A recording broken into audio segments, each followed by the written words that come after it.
Hey, this is Chaz with Law Have Mercy, back again with another episode. Today I bring on my good friend Christian Williford. We talk about Berlin, our trip. We reminisce on Germany and Prague. We talk about what boxing has meant in his life and how I have enjoyed working with him. We talk about servant leadership and what makes him so empathetic to his workers and how you can become famous being a janitor.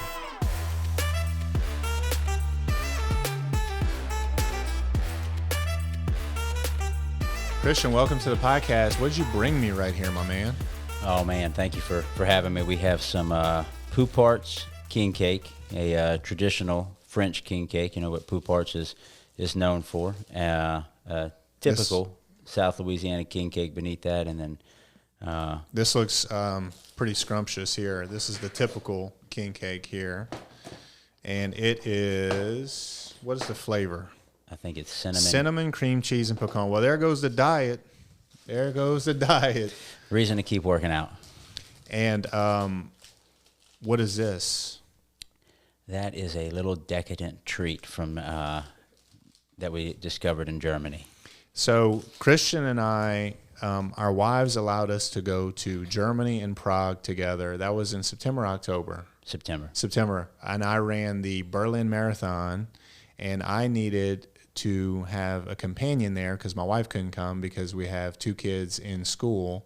And a couple months before that, I said, Christian, would you mind, looking into whether you can come with me? And surprisingly, he said, or surprisingly, his wife said, yes, that sounds like a great idea. You actually posed it. I have the opportunity of a lifetime for you.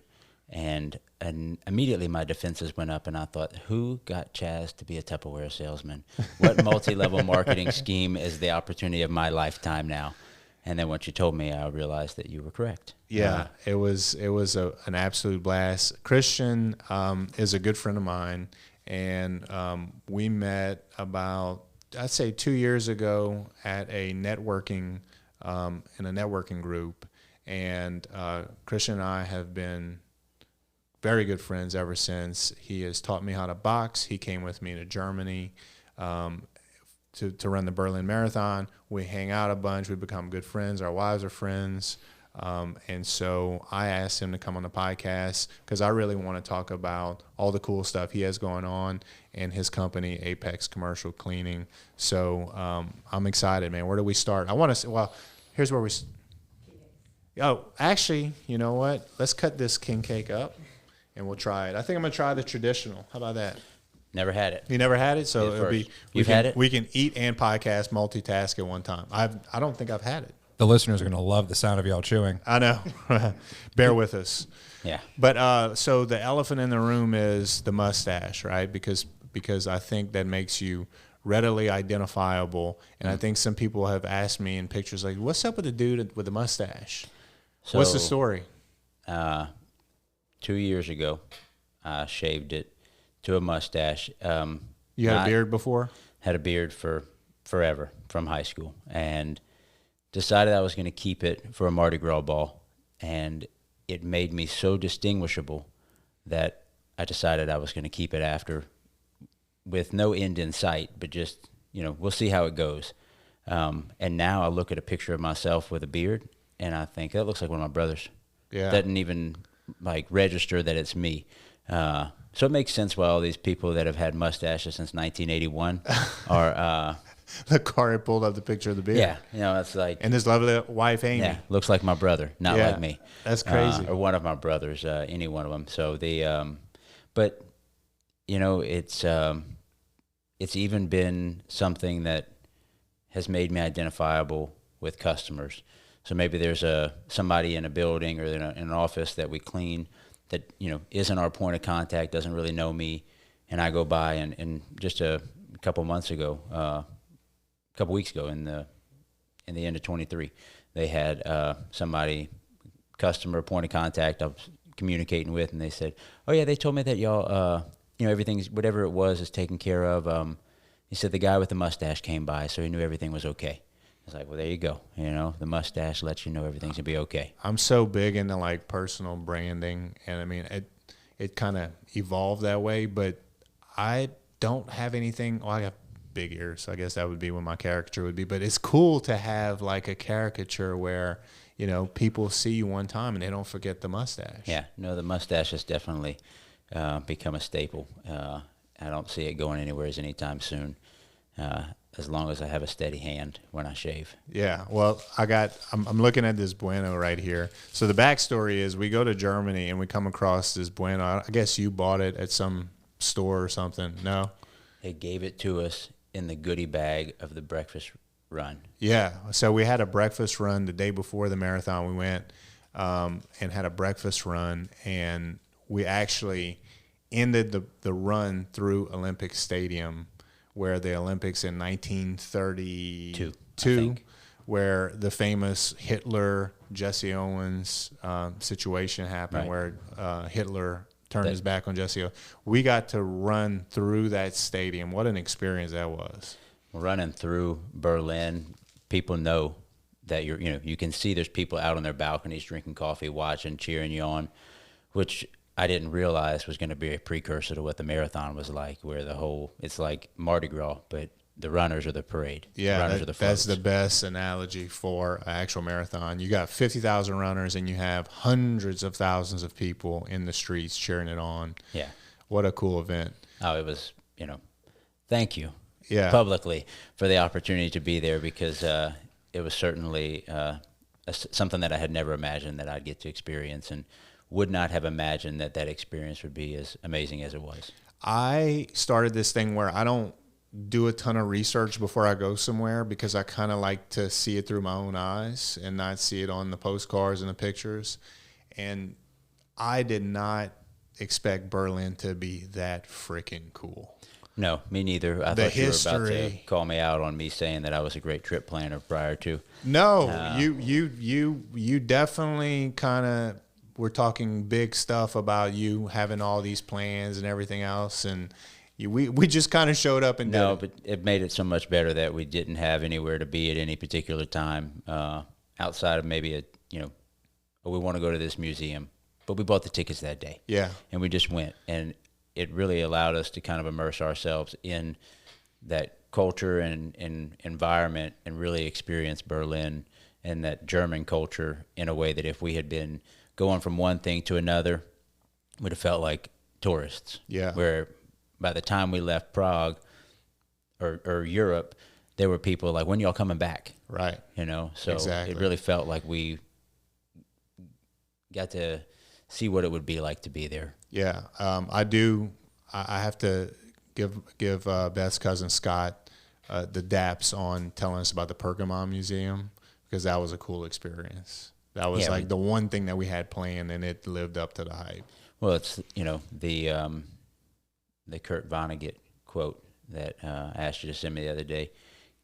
That same thing, making you an interesting person based on all your experiences in life, came up at Christmas. My mom got some book. In the book, I'm flipping through the pages, and there's the gates of Ishtar.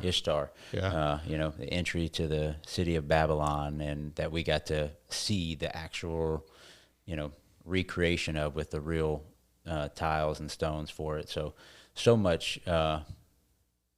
Just so much cool stuff that we got to see and experience while we were there. Berlin is really cool because it had so many different eras of history, right? From World War II to the 70s, the Cold War, the Berlin Wall, even predating World War II, some of those old buildings. And then I was watching a World War II documentary recently, and I saw that like Hitler was running his parade through the gates, the Brandenburg gates of where I ran through. Like, how cool is that? Oh, man? yeah. No, There's so much history. But it's also like an artsy town and a music town and a modern area in some places. I had zero expectations. I didn't do much research. I didn't know much about German culture. I always heard that the food wasn't that great. The people were rude. They were wrong. They were wrong. Yeah. I could eat some schnitzel right now. If I don't, I wouldn't be eating king cake. Oh, by the way, that's impeccable timing. Our king cake is coming up right now. And to be clear, Chaz, the cool part was the historic part, not that you shared a street with Hitler, right? No, exactly. Wanted to shore that up so you will get retroactively canceled. No. It was look, I think our audience is smarter than that, though. yeah, I would definitely say the building that I took a picture in front of at the end gates, Hitler actually burned that building. I forget the I can't think of the name of the building, but no, no, I don't think that there are many Hitler sympathizers left on the planet. So I think that's pretty obvious that I was not trying to be part of Hitler's deal, but just saying that the history there, man, it's crazy. Yeah. Like we were hanging out at a church that had been bombed that they left up as a memorial to show the evils of war and fascism. It's Anybody absolutely incredible. that hasn't had the opportunity to, anybody that gets the opportunity to travel to Europe, it's worth it just because you're walking on streets that have been there, some of them thousands of years. You see buildings that are like that clock, from the 1300s, still working, in Prague. Like, America's a couple hundred years old as a nation, so we don't have that history here outside of Native American stuff, which obviously doesn't exist to the same capacity as the historic value of the building, seeing the different architectural design. I mean, the doors to go into people's apartments were doors that you would see in America only on Fifth Avenue in New York City. Just this massive, huge door that meant nothing to them. I mean, there was no significance to it being a huge door. That's just the style of architectural design when it was built, 100 plus years ago. So after being there for 9-10 days, we immersed ourselves in the culture in Prague, and we actually go to a barber shop, and we're getting a shave by the local barbers, and then the owner of the barber shop is into boxing. They're all in boxing, okay? And so all of a sudden I look, and Christian is sitting in the back, and he's got 5 guys sitting around him, and he's telling stories about his father and great American fighters that his father trained or worked with, and it was really cool. It was it was a neat experience to, in a way, people say you can't escape aspects of your past or your history, but some things you don't want to escape. You want to be able to embrace, and so in that moment, it was really cool to kind of have those stories to tell, and not people that had never heard of anything, and it was fresh for them. Do you remember what you were talking about? Yeah, the probably the one that gets people the most is that my dad used to put together some of Tyson's training camps a long time ago, and Mike Tyson, obviously, he had known Mike Tyson since he was a teenager. He was good friends with his trainer and manager. When he was a professional boxer, he and Muhammad Ali sparred together over 200 plus times. Larry Holmes, former world heavyweight champion, for one of his fights, my dad was his sparring partner because my dad had already fought and beat the guy that Larry Holmes was about to fight. And, you start dropping names like that to guys who even just follow boxing, and their ears perk up. You know? Well, how about the fact that I just found out that Peter McNeely, the guy that Tyson first fought when he got out of prison, was trained in your front yard. They set up the ring in your front yard of your home.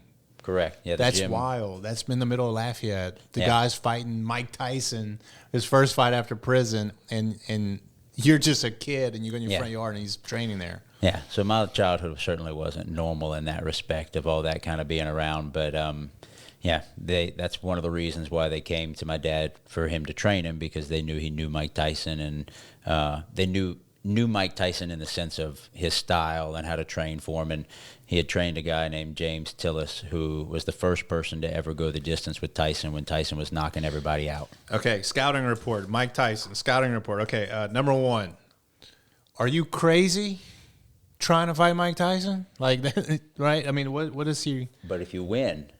Yeah. What happens on the other side? I mean, everybody's crazy when they try something that seems crazy until they come out on it seems impossible, and they come out on the other side. Man, I watched the fight after you sent me the article. I watched the fight, and he comes out 30 seconds, and he's throwing with Mike. Oh, yeah.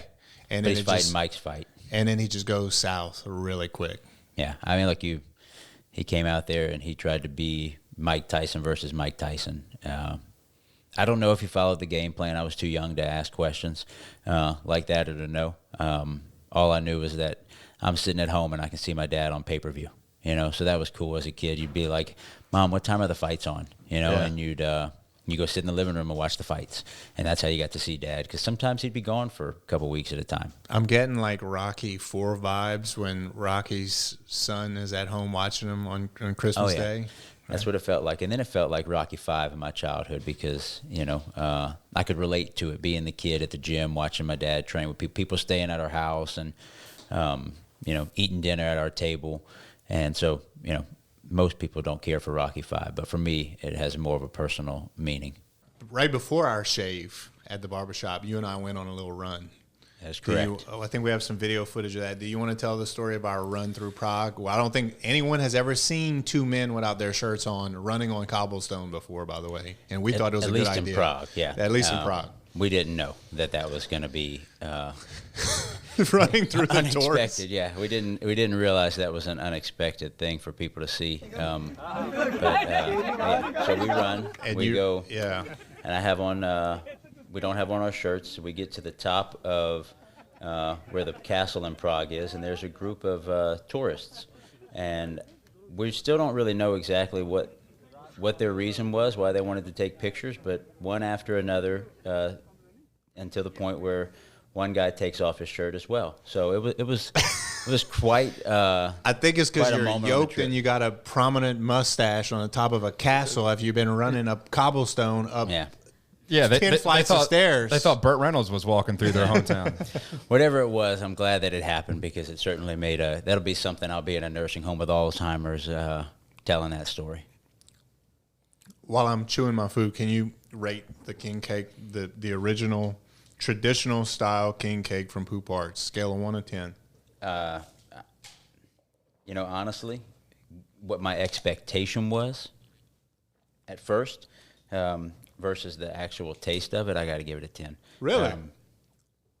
It is. It looks crispy and crunchy, but whatever that almond filling is on the inside that's nice and soft, it kind of ties it all together. So there's a reason it's lasted as long as it has. Well, if it was under a 10, I would make a disclaimer that it's not even heated up because there's heating instructions on the box. So I think it's meant to be Probably. heated up before you consume it.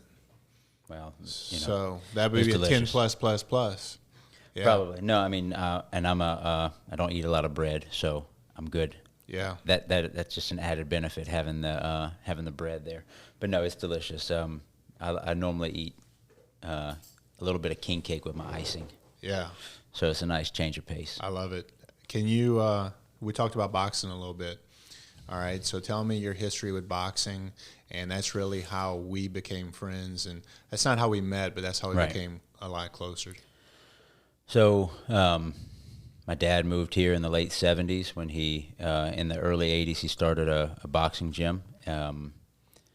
So from the time that I was born, I grew up in a boxing gym. My dad was a former professional boxer. Through the course of his career, he trained and managed a number of world champions and thousands of amateur champions from Golden Glove, local, state, regional, national, international world championships in amateur. And so growing up in that certainly was impactful on my life. One of the cooler things was we had, you had people from all walks of life. The sport of boxing doesn't discriminate. So anybody's welcome to be there, from the person who can barely afford the shoes that are on their feet to the guy who's pulling up in a brand new Mercedes-Benz. And what was really cool was you would see these two people from two different worlds kind of come together and have a bond and a friendship through boxing. And like a lot of things, like sports, you have these teammates that you begin to be close with that outside of that sport you wouldn't be close with, but it's through doing those hard things together and pushing each other that bond gets stronger. And so, it afforded me the opportunity as a kid to see so many different aspects of the world through, or aspects of life through the different individuals that came through the gym, from the poorest of the poor to the richest of the rich, and seeing how that could bring people together. And your dad would bring guys in and out your home, not just at the boxing gym. You had guys that would stay with you in your home. And oh yeah, no, the Deirdre Gogarty, who is former undisputed super featherweight world champion of my dad's. She came from Ireland, where boxing was illegal, women's boxing was illegal, so she came here to be a female boxer. When I was 3, I shared a room with her. Well, she slept in my room, I slept in my parents' room, so that until she kind of got her situation figured out and got her own place. And she's, very much a sister to me and my brothers now, and is a wonderful person. And, not very many people can say that they had to share a room with a former world champion, for sure, but definitely not a lady as a kid. So, but it didn't matter who the person was. Definitely not a lady from Ireland. Yeah, no, definitely not a lady from Ireland. But it didn't matter who the person was, to my dad. Really for him, and I kind of realized this after he passed, boxing was his vehicle. Like, that was his way that he impacted people's lives, that he was able to get through to them. It kind of opened the doors for him to be able to be a father figure to a lot of people, be a friend to a lot of people, and a role model to many. And it's just, it wouldn't have mattered if he was a volleyball coach. He'd have still been that same guy. He'd have found that way to have that impact on people. But how cool that it was boxing, and, the experiences that myself, my brothers got to have growing up, going to, world championship fights and all over the country for amateur tournaments. It was something that, can't put a price on. How old were you when you started boxing? I didn't start competing until I was about 13, 14. So we didn't have to do it. A lot of people assumed that we had to box. We had to do something, whether it was Boy Scouts or baseball, football, basketball, something. You had to be doing something extracurricular. And we were always at the gym, whether we were boxing or not. But around 13 or 14 is when I really took it serious and wasn't just kind of hanging out at the gym, working out with people when I felt like it. And then, had a good amateur career up until I was about 21. And then real life began, in the sense of that I was working and, just kind of, there was an aspect of it that it was such a ingrained part of my life that it was nice to not have to do it for a little while, kind of grow up, and like we were talking about the other day, you kind of leave the nest, spread your wings, and kind of find your own way. And so there was always this thought in the back of my mind that the gym is always going to be there. Boxing will always be there because it was such a big part of my life. And then even though you were working and stuff, you'd still go back to the gym and check. Yeah, I'd go and hang out. Sometimes I'd just go to hang out. I had my own key, so a lot of times I'd go when there was nobody there and work out. But there was nothing like being at the gym with my dad and other people around, whether people were sparring or whatever. It was just, he had such a larger-than-life personality and was so charismatic that he had a way of bringing out the best in people. 100%. If he knew you, if you knew him, and you got to know him even just a little bit, and you got to experience him introducing you to somebody, you felt like you were already the champion of the world. He'd say, "Oh, Chaz is by far the best attorney in the United States of America. I don't know if you read this article on him." And he'd just go on, and there'd be a little bit of exaggeration in some areas. That's what makes it good. But that's what makes a good promoter. That's right. So he had that experience to us being a boxing promoter. And so that's why all these guys that I've met through you, that you've, we at Reds working out, and somebody comes up to you and says, "Hey, I remember you from the gym," or this and that. Right. How's your mom? These guys may have only been at your dad's gym for 3 months. Yeah. I assume the way they talk about your dad, the way they talked about the gym, that they've known you your entire life. You're like, yeah, the guy came to the gym for 3 months, 4 months. It was that kind of infectious way your dad had of just roping people in. Something about a boxing gym too. It's like it's dirty and gritty, but it's almost like you're in there by yourself, but it's a team. You're working together to be the best that you can be when you're in the ring on your own. Just the same as a football team. People get close, and so it very much was like a family. And he followed people that would come for 3 or 4 months. He'd follow them for years and years after, see them excelling in another sport, cut out the article, send it to people, let them know that, hey, look at what this kid from our gym, a former boxer, is doing now. Yeah. Because boxing is more, can have such a great impact on your life and discipline. And navigating difficult situations. Well, why did you get me involved in this? And how did you get me involved in this? Well, you like doing hard stuff. Yeah. And boxing's not definitely not something that people think is easy. And for those who do think it's easy, they learn pretty quick that it's not. And it's not just the idea of getting hit. It's just the conditioning. There's a lot of conditioning to it. So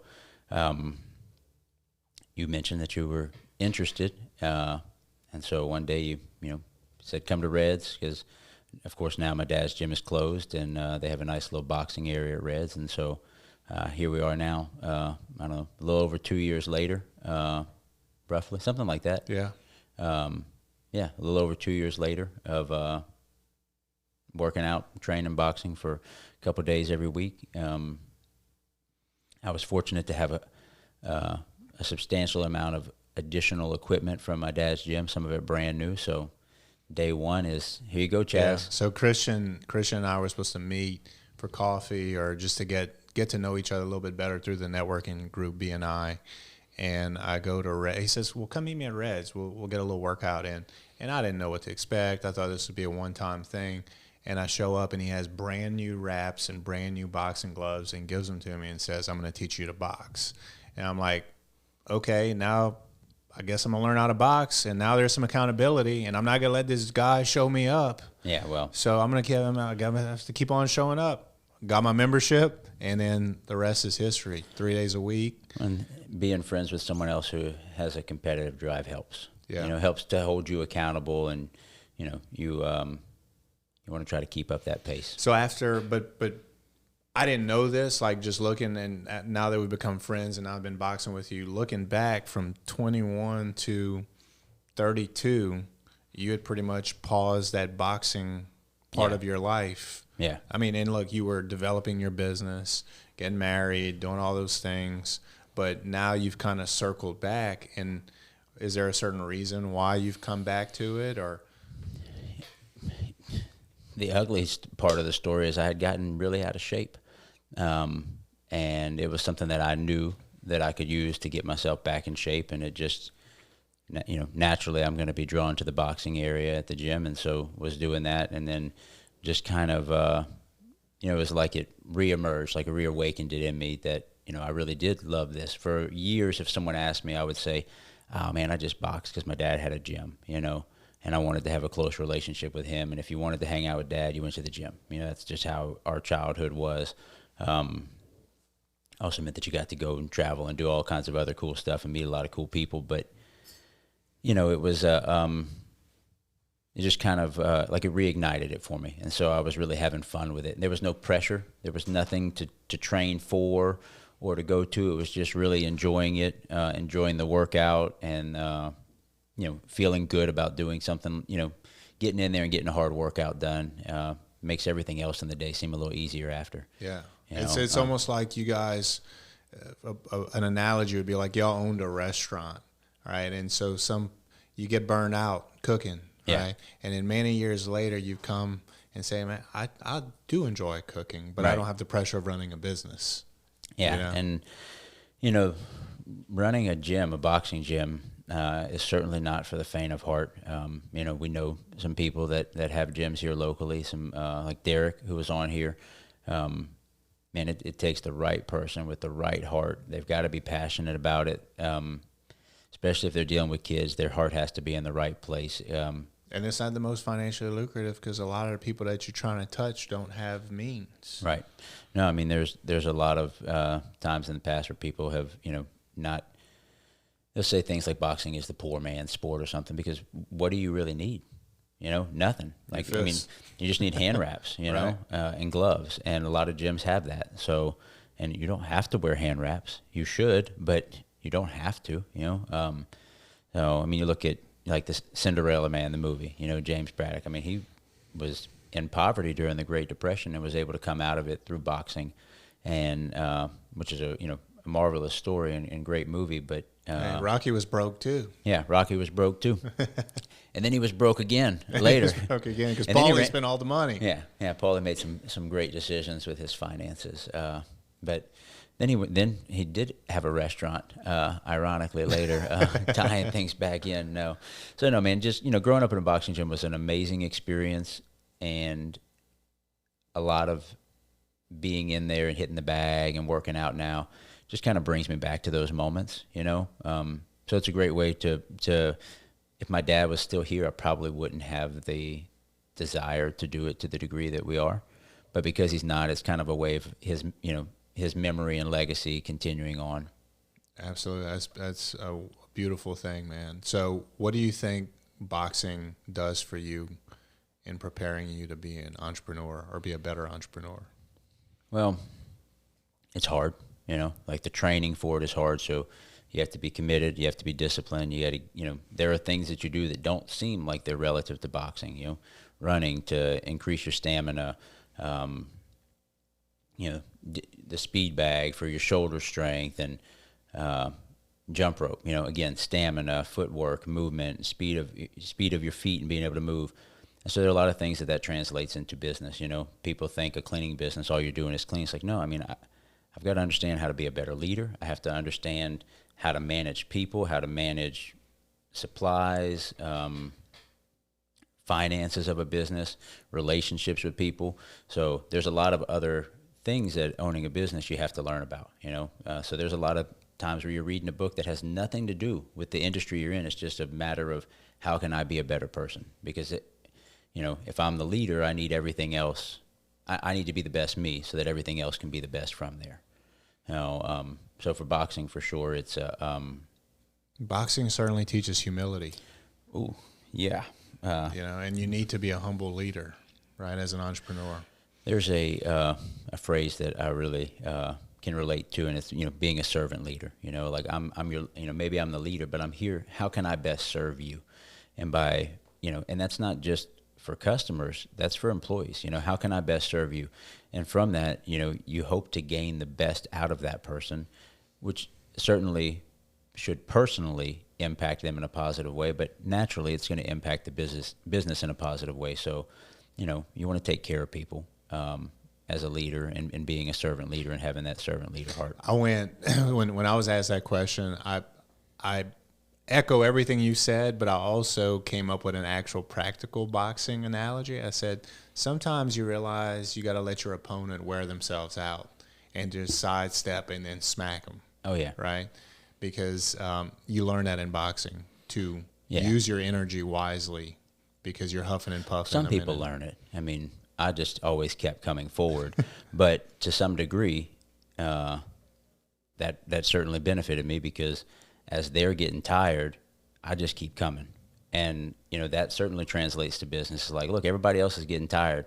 All right, we still here. We still rolling, baby. Let's go.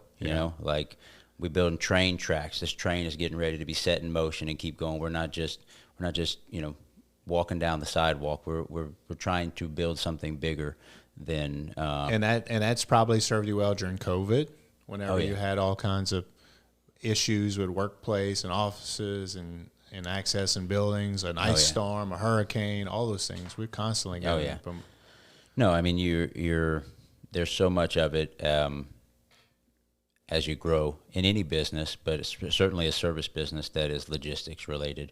And you're not just figuring out how to provide the best service, but you got to figure out how to get people there and what they need to be able to get the job done successfully and efficiently, while still at the forefront maintaining the best service for your customers. So your Apex is a commercial cleaning, meaning you guys clean office buildings after hours so Correct. that the building's nice and clean and presented well for people to conduct business, so they don't have to use their staff and their employees to clean. And so how did you get into that from transitioning from boxing or any other area? The short story is that it was just, there was an opportunity there that I saw. And as a kid growing up, I can remember being at Men's Warehouse getting a suit and thinking, I'm going to need a suit every day when I'm an adult because I'm going to be, some sort of an entrepreneur. And so just, there was something in me that always wanted to have my own thing. And of course my dad had his gym and, ran his own business. So that was certainly, some motivation from childhood. and so the opportunity presented itself, and I saw where we could create something that would provide a better service to customers in the area than what we were hearing was out there. There was we talking to people, hey, who cleans your law firm? You know somebody? Because there was just what we learned was that there was a lack in quality and consistency. And so we saw an opportunity there. And then people that I talked to that had worked for a cleaning company, they didn't have a great experience. A lot of times they didn't have the proper training, or they weren't really treated great. And, it was important to me that whatever I did, if there were employees, that we had to treat them right. I wanted them to feel like they were a part of something more than just showing up and doing the work. So how many times were you cleaning bathrooms and you said, not wearing my men's warehouse suit here? That's the reality of entrepreneurship.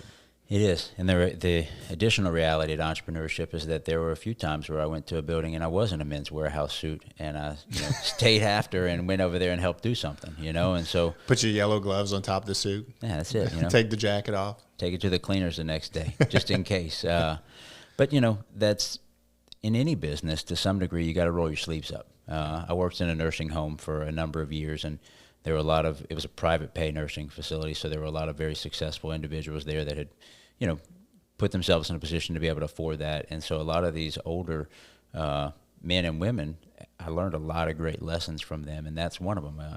A gentleman that owned a very successful trucking company said, look, there were a lot of days where I'd show up on the job, and I didn't care if they were digging a hole. Sometimes I'd take my jacket off, roll my sleeves up, get down there. I didn't have to do it for very long, but I needed them to know that I wasn't asking them to do anything that I wouldn't do. Yeah, absolutely. So that humility and that, look, I'm no different than you. You're just, I'll do this if you don't want to. That's not a problem. I'm going to get it done. That's all that matters. I still take out the trash at my own law firm. Yeah. Okay. It says a tone that I am not above anything. Right. I'm not below anything. I'm not above anything.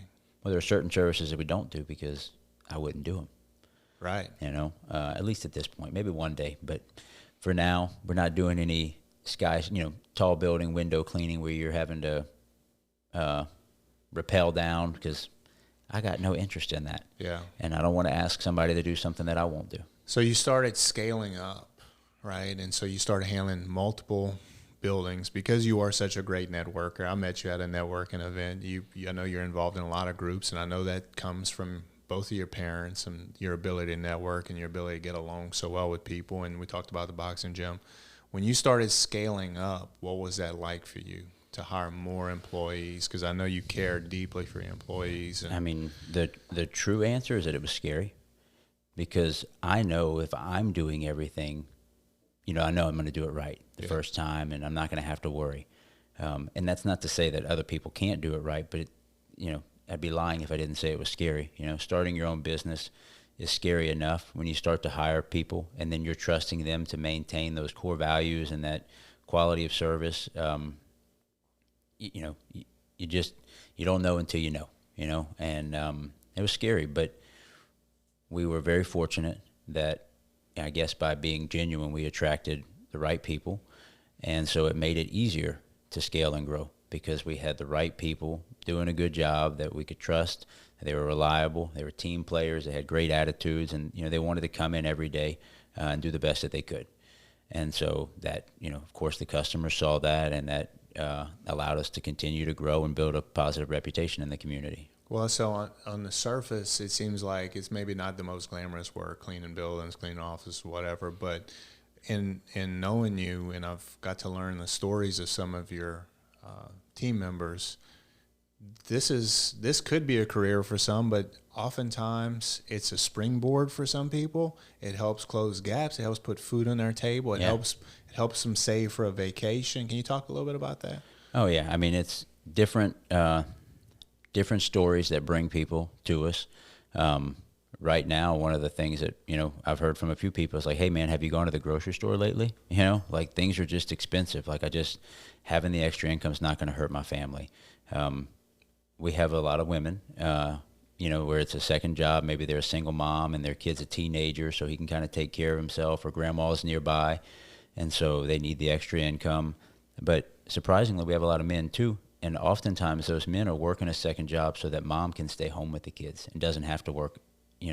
Maybe they've got daycare age kids and they don't want to pay $700-800 a month for daycare. So, having that second job helps to pay the bills so that mom can stay home. Can you name 4 or 5 famous former janitors? I can. Ashton Kutcher is one. He had worked as a janitor.